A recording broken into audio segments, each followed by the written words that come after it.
अस्सलाम वालेकुम, मैं हूँ फरद शाहीन।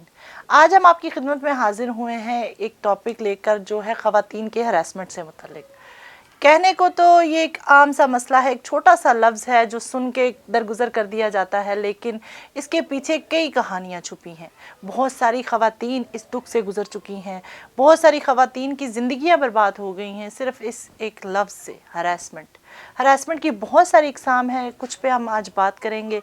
हम जिस माशरे में रहते हैं, इस माशरे में रहने वाली कोई भी खातून ये नहीं कह सकती कि उसे किसी मकाम पर किसी हरासमेंट या खौफ का सामना न करना पड़ा हो। ये खौफ हर कदम पर हमारे सर पे मंडलाता रहता है, वो ऑफिस हो, घर हो, दुकान हो, चौराहा हो या कोई पार्क। कोई भी ऐसी जगह नहीं है जहाँ पर औरत अपने आप को महफूज तस्वर कर सके। कभी कोई एक लफ्ज़ और कभी कोई एक नज़र और कोई ऐसी बेहुदा हरकत जिससे आप शर्मसार हो जाएं, वो हर औरत का मुकद्दर बन जाती है। कभी कोई लफ्ज़ और कभी किसी की कोई नज़र और कभी किसी दूसरे की कोई बेहुदा हरकत हमारे माशरे की औरत का मुकद्दर बन जाता है। ख़वातीन को हरासा क्यों किया जाता है? क्या उनका लिबास वजह बनता है या कोई और चीज़?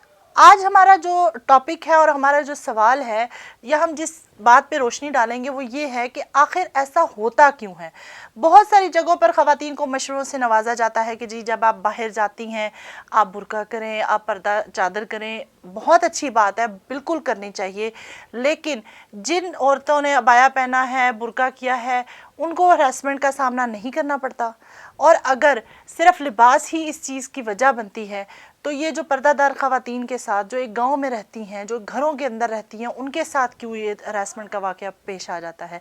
अगर कोई वडेरा इस चीज़ में इन्वॉल्व होता है, अगर कोई बड़ा शख्सियत इस चीज़ में इन्वॉल्व हो जाती है, तो फिर एक ये जो गली चौराहों पे जो सीटियाँ मारते हैं, जो अल्फाज की गोलाबारी कर रहे होते हैं ख़वातीन पर, कि खातून अपने आप को बाहर निकलते हुए अपने ऊपर शर्मिंदगी महसूस करती है।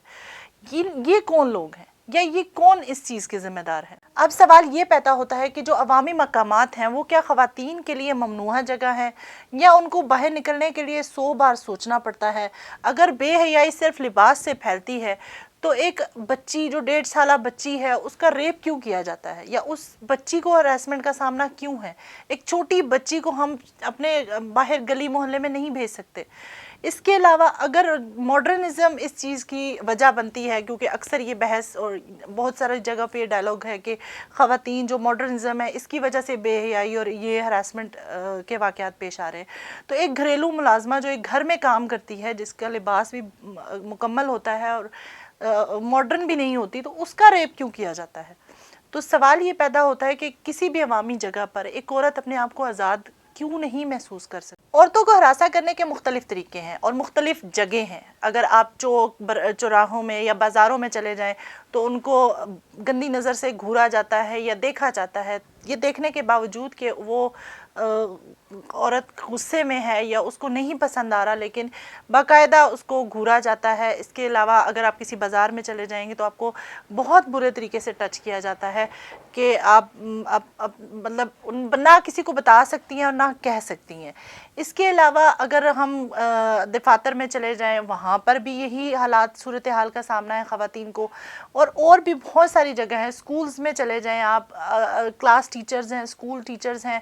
इतना जो है ये एक मुहज़्ज़ब पेशा है और इतना एक, लेकिन यहाँ पे भी आप जाके देखेंगे, आप किसी टीचर से पूछेंगे तो वो भी इस तकलीफ़ का सामना कर रही हैं।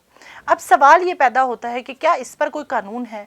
जी बिल्कुल, इस पर बहुत सारे कवानीन हैं। यहाँ तक कि अगर कोई खातून आपसे बात नहीं करना चाहती या आपसे किसी किस्म की कोई राब्ता नहीं रखना चाहती, तो वो भी आप अगर बाय फोर्स उसके साथ उसको मैसेजेस करो या उसको किसी भी हवाले से तंग करो, इरिटेट करो, तो वो हरासमेंट में आता है। और इसके लिए भी इदारे मौजूद हैं। हर इदारे में एक कंप्लेंट सेंटर है जहाँ पर आप अपनी शिकायत दर्ज करा सकते हैं, सरकारी सतह पर भी, प्राइवेट अदारों में भी। किसी भी इदारे में आप अपने हवाले से, हरासमेंट के हवाले से आप जाकर उनसे बात कर सकते हैं। लेकिन दूसरा सवाल ये पैदा होता है कि क्यों नहीं लोग जाते और क्यों नहीं इस पर बात करते, क्यों नहीं अपनी शिकायत जो हैं वो अपने सीनियर्स को या अपने इदारों में जाकर अपने इसके हवाले से बात करते। पंजाब पुलिस में भी जो ख़वातीन की शिकायत के लिए एक वुमेन पुलिस की एक विंग तैयार किया गया है, जहां पर कोई भी खातून अपनी शिकायत दर्ज करवा सकती हैं, मैसेज कर सकती हैं, जिसके लिए फौरी क्विक रिस्पांस भी आता है और उसकी लोकेशन भी जो है वो पंजाब पुलिस तक चली जाती है, जिसके बाद उसका फौरी एक्शन लिया जा सकता है। इसके अलावा वफाक में भी हर थाने में एक जो पुलिस का वुमेन डेस्क बनाया गया है, जहां पर आप अपनी शिकायत दर्ज कर सकती हैं। जब तक हम खुद अपने लिए आवाज़ नहीं उठाएंगे, कोई दूसरा आकर आपके लिए कुछ नहीं करेगा। ये जब तक आप सहते रहोगे, बर्दाश्त करते रहोगे, ये आपके लिए बढ़ता जाएगा। सोचना ये है कि क्या, कब तक और क्यों हम ये चीज़ सहते रहेंगे, चाहे वो बेटी है, माँ है, बहन है, या वो किसी की भी माँ, बेटी या बहन है। पहली बात, बुनियादी बात वहीं आ जाती है तरबियत की। हर औरत एक माँ की हैसियत से, एक बाप अपने औलाद को, या एक नस्ल, एक बरादरी सिस्टम अपने बच्चों को ये तरबियत दें कि बाहर भी जो औरतें हैं वो किसी की बहन, माँ या बेटी हैं। ये ज़रूरी है कि कोई भी औरत अपने आप को बाहर जाकर, घर से बाहर निकलते हुए महफूज तस्वर करे।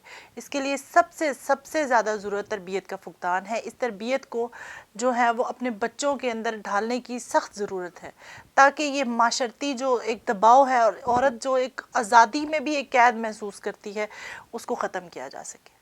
मुझे लगता है कि शायद हम इस सूरत हाल को कबूल कर चुके हैं और इस सूरत हाल को बदलने का हमारा कोई इरादा नहीं है। औरतों के लिए अलग से बस सर्विस लगा देना, रिक्शे लगा देना, ये एक अच्छा इकदाम ज़रूर है, लेकिन ये एक मुस्तकिल हल नहीं है। अहम बात यह है कि जब भी औरत घर से बाहर निकले तो उसे किसी मुहाफ़िज़ की ज़रूरत ना पड़े। उसके लिए जो घर से बाहर लोग हैं वो भी उसके मुहाफ़िज़ हों। उसे लगे कि मैं किसी जंगल में नहीं आ गई। ये मुझे पता है कि मुझे घर से निकलकर बहुत सारे काम करने हैं। सिर्फ़ एक घर को चलाना आज की औरत नहीं अफोर्ड कर सकती। आज की औरत